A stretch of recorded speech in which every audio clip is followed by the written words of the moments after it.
Ketua Palang Merah Indonesia Lampung atau PMI Lampung, Riana Sari Arinal meresmikan ruang donor dan aula gedung unit donor darah pembina di Jalan Samratulangi, Kelurahan Penengan, Kecamatan Kedaton, Kota Bandar Lampung pada Kamis 20 Februari tahun 2025. Pihaknya melakukan peresmian gedung baru UDD Pembina ini tentunya salah satu bukti bahwa PMI Lampung bersama UDD memberikan layanan terbaik dan pelayanan yang prima kepada masyarakat Lampung atau pendonor.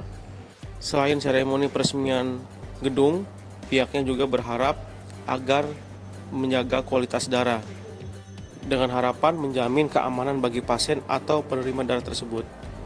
Diharapkan kepada masyarakat atau pendonor bisa menyumbangkan darahnya selama 2 bulan sekali. Jadi alhamdulillah hari ini kita peresmian UDD donor darah ya. Dan tentu saja peresmian gedung baru ini adalah salah satu bukti bahwa PMI Provinsi Lampung bersama UDD ini memberikan pelayanan yang terbaik, pelayanan yang prima kepada pendonor, dan kita juga di samping itu selalu menjaga kualitas darah ya, sehingga menjamin keamanan bagi pasien atau penerima darah.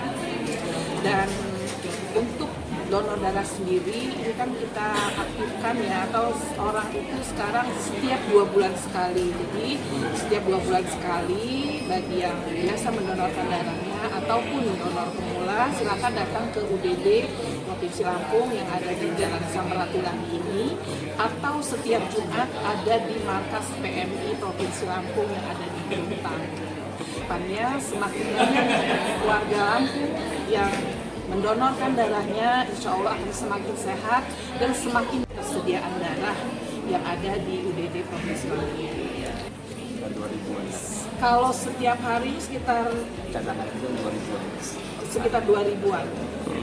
Yang diresmikan adalah penggunaan gerai donor darahnya, kemudian kita lihat juga ada ruangan-ruangan pertemuan ya, aula-aula, yang mana aula-aula ini sering sekali diadakan untuk kegiatan-kegiatan yang menunjang kegiatan dari UDD ini.